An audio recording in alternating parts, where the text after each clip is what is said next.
Hi, CASA volunteers.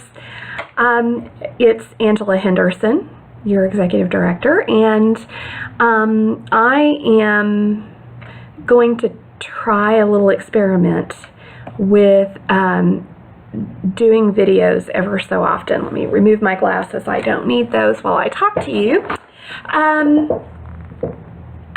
Several of you have indicated that you'd like to have more in-services, and that you would like those in-services to be at times where you can participate.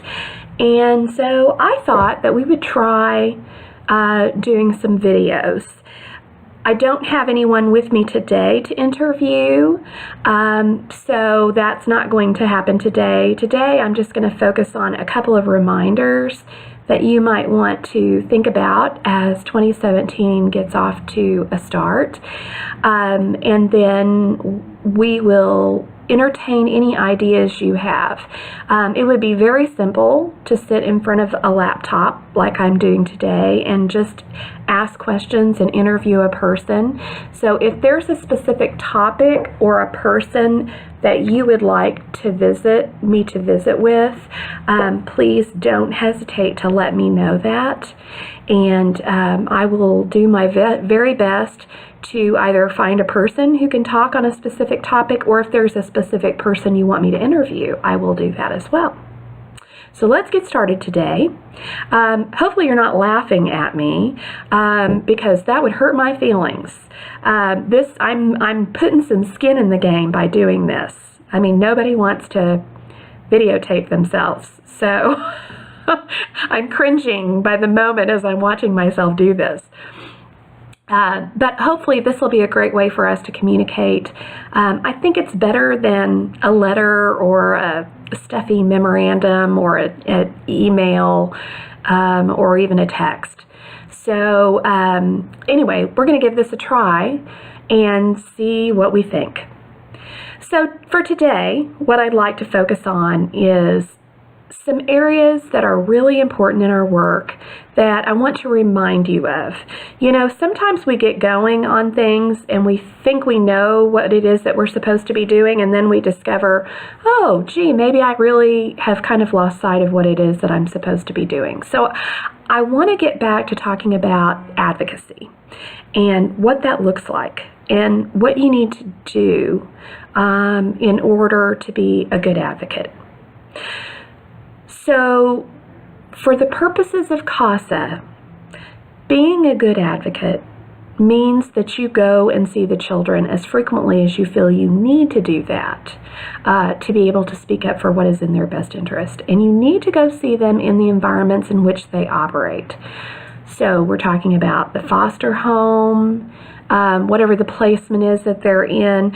Also, you could go to their school. You could go to an extracurricular activity.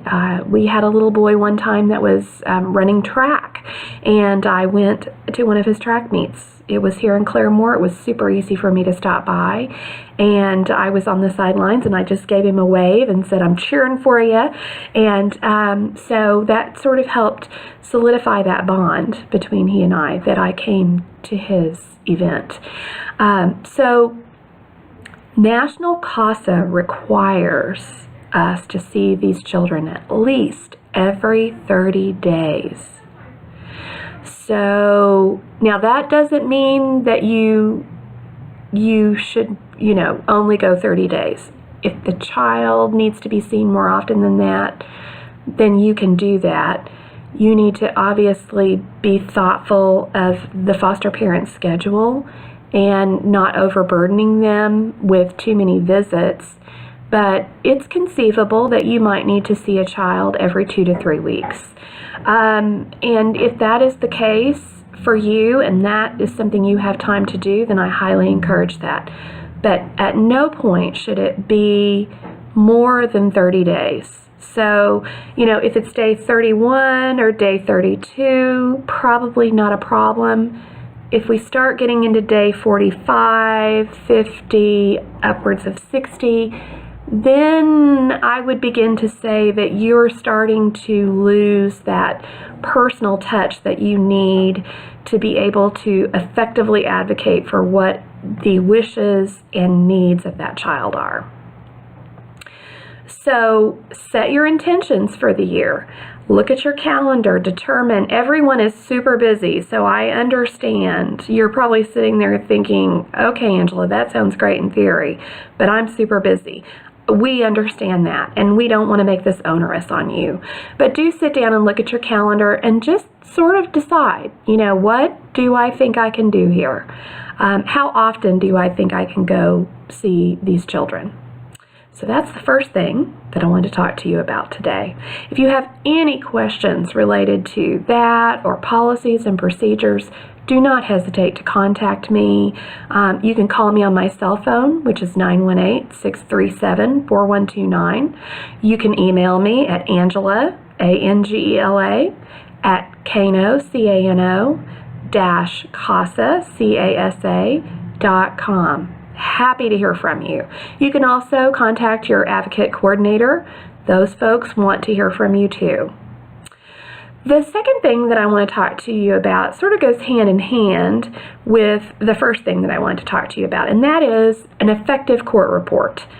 Court reports are really important. It's probably the most important thing that we create in this office. It's our method of communicating with the courts and the other parties to the case. It becomes a part of the permanent file of this case. I can tell you I've gone to the court clerk's office numerous times in the various counties that we're in, and I'm flipping through the file and I see CASA report, CASA report, CASA report. They become a permanent report that goes into the file. So they're really important, and they are due to the court and the parties no less than 5 days in advance of court. Now that seems early, and it probably is a little early because a lot of stuff happens between the filing of the report and when we go back to court. It's like all of our parents are taking a nap and they wake up about a week before court and think, oh my gosh, I got to get all this stuff done. And so, you're getting phone calls, there's all these emails and texts and flurries of activities. And so, yes, there's going to be things that happen in between the filing of your report and court. So if that happens, don't worry about it. We will file an interim report, or you can stand up in court and give an update. It is completely up to you how you want to handle that. But we do need a report 10 days in advance of the next court date. You need to be marking that date on your calendar and working with your advocate coordinator. If your advocate coordinator contacts you and says, hey, I need a report, I expect you to comply with that because it's embarrassing to go to court and not have a report.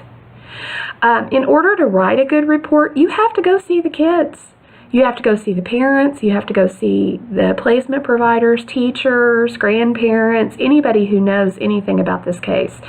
So if you are not doing that, you're going to have a hard time writing a report because you're not going to have any notes to go off of. So that's why going and seeing the child every 30 days is so important. That is why taking good notes is so important.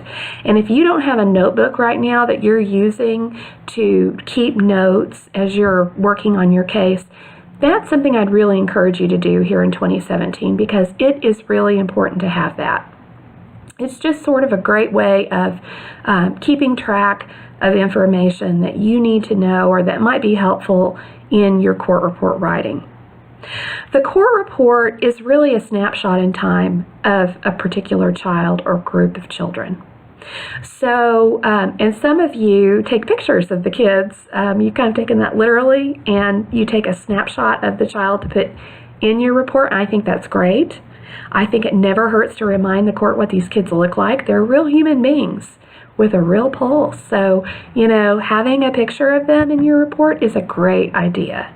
But also, you can paint a portrait of the child at that moment in time with your words too. Just explaining, how are they doing in all of the different environments that they're in? How are they doing in the placement? How are they doing at school? How are they doing physically? How are they doing socially? Are they completely safe? Those are questions we want to be asking.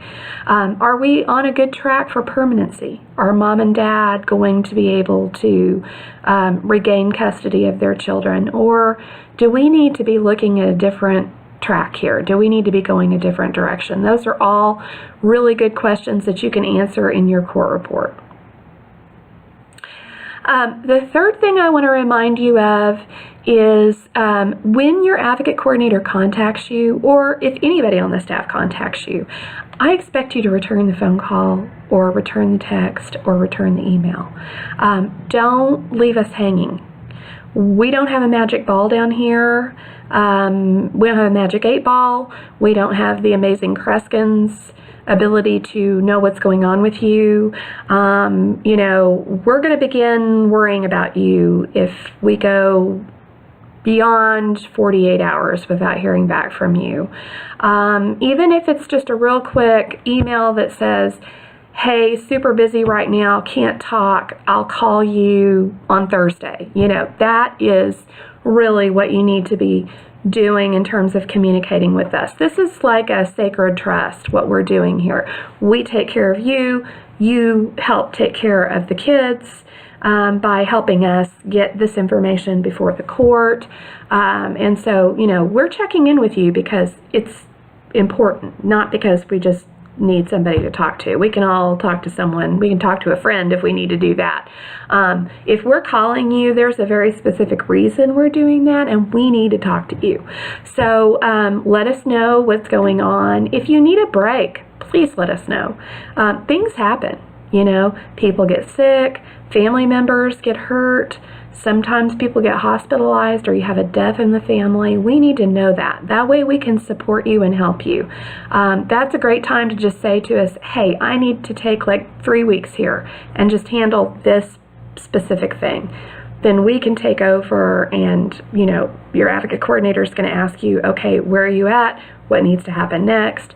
And then we can go out and we can do some things to help you.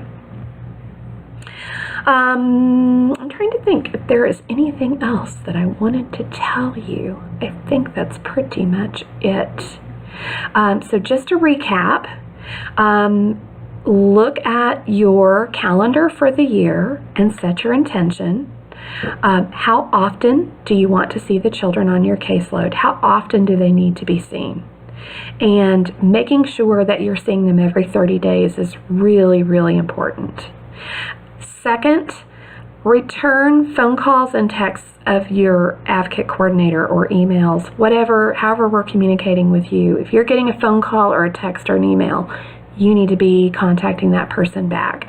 If there's a problem with that person, maybe you're not syncing up with that person, or you don't like the person, or they've done something to hurt your feelings, please let us know. I mean, we need to know those things, and your advocate coordinator wants to know it too. So, return phone calls, texts, emails. The third thing is court report writing, making sure you get your court report written and you get it turned in. Some of you may not be real comfortable with court report writing. I've had a couple of boot camps on that. If that's something that you're interested in, I might be able to do a video on court report writing boot camp. I don't know. I'm going to have to do some investigating technologically about how I can do that, but I would be very happy to try to do that. And so just let me know if that is something that you would like me to do. So, we're at 14 minutes, and this is me signing off, and I thank you for your time. I thank you for your hard work, and we appreciate you so, so much. You have no idea how much we care about all of you and how much we appreciate all of you and what you do for these kids. And thank you seems inadequate to let you know just how important you are to us. So I hope you will take from this how much you're needed and how much we enjoy working with you. And if you need to talk to me about anything at all, I'll remind you my email is Angela, Angela, at Cano, CANO-CASA, CASA.com. And you can reach me at 918-637-4129. I'm very interested in staying in touch with you and knowing how you're feeling about things. Have a super weekend. Bye-bye.